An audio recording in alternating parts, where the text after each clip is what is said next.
महादेव को कूपे बर नहले तपे बर। बाबा चंदनेश्वर सानिध्य लाभ करने एते सहज होई न थाए। सेथिपाई भक्तों को कठोर साधना करने पड़े। बालेश्वर जिला भगराई रे बाबा चंदनेश्वर जलजंत्र रूपे पूजा पाती। बाबांको पीठरे चड़क यात्रा को नहीं स्वतंत्रता रही। से निराकार तांकर आकार नहीं। तांकु मनासिले असाध्य साध्य हुए, असंभव मध्य संभव होइथाय। सेथिपाई तो जेते कष्ट हेले मध्य भक्तटिए दौड़ी आसे बाबांको पाखकु। चलित वर्ष तिथि अनुसार 13 अर्घ्य बदल 11 अर्घ्य संपन्न होइछि बाबा चंदनेश्वर चड़क पर्व। शेष होइछि बाबा चंदनेश्वर पाट पर्व। एई पर्व आस्था विश्वास और भाईचारार। एई पर्व कठिन साधनार। चलित वर्ष महाविषुव संक्रांतिर 11 दिन पूर्वे अर्थात चैत्र मास 19 दिन में आरंभ होइतिला बाबा चंदनेश्वर चड़क पर्व। प्रथम दिन में श्रीजीव रुद्राभिषेक पर मौरसी न्यासी आज्ञामाल ग्रहण करा जायथाय। पाटभक्ता उपवीत धारण पर पड़ा बाउंश छेदन करने पर 11 अर्घ्यु आरंभ होइतिला चड़क पर्व। एहार परदिन 10म अर्घ्य घट उत्तोलन, 9म अर्घ्य दिन श्रीबेड़ा उपवीत धारण करिथांती। अष्टम अर्घ्य दिन कालुआ चंडी ठारे बेकड़ा नृत्य परिवेषण करथांती। सप्तमरु पंचम अर्घ्य पर्यंत प्राय सबुदिन समान भाव में अर्घ्य दान कर जायथाय।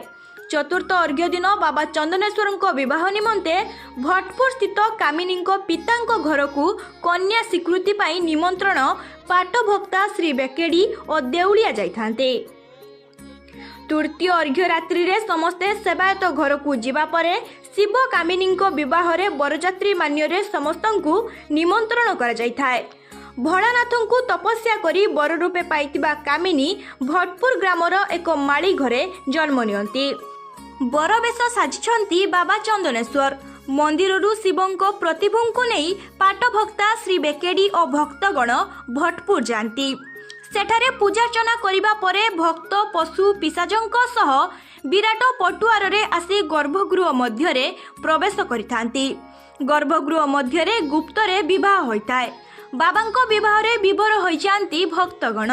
कथारे अछि विश्वास मिलई हरि तर्के बहुदूरे।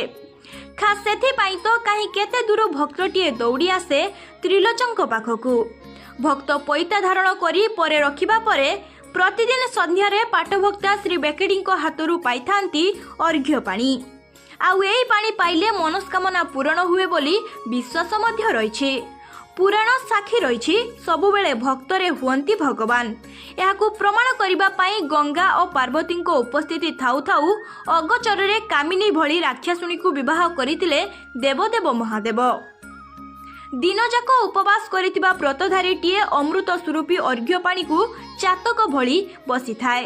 पाखरे थिबा माणिक को त्राणकर्ता उद्देश्य रे समर्पी देई पाटभक्ता और श्री बेकेड़ी हाथरू अर्घ्य पानी पाइबा परे सेई दिनर व्रत भांगी हविस्नान ग्रहण करिथांती।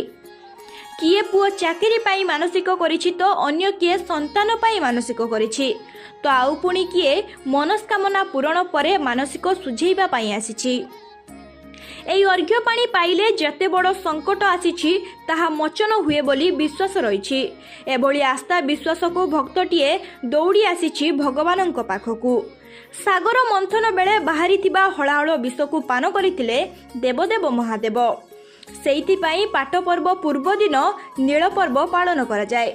किंतु अन्य शैवपीठ ठारू चंदनेश्वर शैवपीठ रे नील पर्वर स्वतंत्रता रहिछि। नील पोखरी रे भक्त माने बुड़ पकाई स्तंभी काठ को उठाई मंदिर चारिपटे परिक्रमा कराई थांती। एई स्तंभी काठ दुय शिव दुर्गा चलंती दारू प्रभुति बोली कहा जाए। एई चलंती दारू प्रभुति स्तंभी काठ को खोजी आनी मंदिर बेढ़ारे पूजार्चना करिथांती। हजार हजार भक्त बुड़ पकाई जेते खोजिले भी आज्ञामाल न मिलिबा पर्यंत एई स्तंभी काठ दुय काहारी हातरे धरा दियंती नाही बोली कहा जाए। चंडी पुराण अनुजाई प्रति 100 वर्ष स्तंभी काठ को परिवर्तन करा जाए किंबा जेतेबेले विश्व में महामारी हुए विपद टलिबा परे एही स्तंभी काठ को करा जाए। एही चड़क पर्वर मुख्य पाट पर्व। शेष अर्घ्य समाप्त होइछि व्रतधारी व्रत। ଏହି ବ୍ରତ ସମ୍ପୂର୍ଣ୍ଣ ହେଲେ କୋଟି ଜନ୍ମରେ ପୁଣ୍ୟ ମିଳେ ବୋଲି ବିଶ୍ୱାସ ରହିଛି। ଭକ୍ତଟିଏ ଭଗବାନଙ୍କ ନିକଟରେ ନିଜକୁ ସମର୍ପି ଦିଏ। ତାଙ୍କର ତ ମହିମା ଅପାର। ଆଶୀର୍ବାଦ ପାଇଁ ଭଗବାନ ନିକଟରେ କରୁଛେ ସାଧନା। ତ୍ରିଶୂଳଧାରୀଙ୍କ ସାନ୍ନିଧ୍ୟ ପାଇଁ ଚଡ଼କ ଯାତ୍ରା ସମୟରେ ଦିନ ସାରା ନିର୍ଜଳା ଉପବାସ ରଖିଥାନ୍ତି। ଏମିତିକି ମାନସିକ ରଖିଥିବା ଭକ୍ତଟି ଶରୀର ଓ ଜିହ୍ୱାରେ ଲୁହା କଣ୍ଟା ପଡ଼ିଥାଏ ବାବା ଚନ୍ଦନେଶ୍ୱରଙ୍କ ନିକଟରେ ପ୍ରଦର୍ଶନ କରନ୍ତି। ସେଇଥିପାଇଁ ତ ଏହି ଚଡ଼କ ଯାତ୍ରାକୁ କୁହାଯାଏ କଠୋର ସାଧନାର ଯାତ୍ରା। ହାକାଣ୍ଡ ପୋଖରୀରୁ ମନ୍ଦିର ମଧ୍ୟରେ ଏକ ବଉଳ ଗଛକୁ ଭକ୍ତମାଳା ଚନ୍ଦନ ପିନ୍ଧେଇଥାନ୍ତି। ଏହି ବଉଳ ଗଛଟି ବହୁ ବର୍ଷ ତଳର ଗଛ। ଏହାରି ମଧ୍ୟରେ ଏକ ଗର୍ତ୍ତ ରହିଛି। କୁହାଯାଏ ପ୍ରତ୍ୟେକ ବର୍ଷ ବାବା ଚନ୍ଦନେଶ୍ୱରଙ୍କ ସର୍ପ ରୂପରେ ଦେଖା ଦିଅନ୍ତି। ତେଣୁ ବ୍ରତଧାରୀମାନେ ହାକାଣ୍ଡରେ ବୁଡ଼ ପକାଇବା ପରେ ପ୍ରତିବର୍ଷ ଏହି ବଉଳ ଗଛକୁ ଚନ୍ଦନ ଓ ମାଳ ଦେଇ ପୂଜା କରିଥାନ୍ତି। ଚଡ଼କ ପର୍ବର ଶେଷ ଭାଗକୁ ଭକ୍ତମାନେ ପରସ୍ପର ମଧ୍ୟରେ ମାଳା ଚନ୍ଦନ ପିନ୍ଧେଇ ପରସ୍ପରଠାରୁ ବିଦାୟ ନେଇଥାନ୍ତି।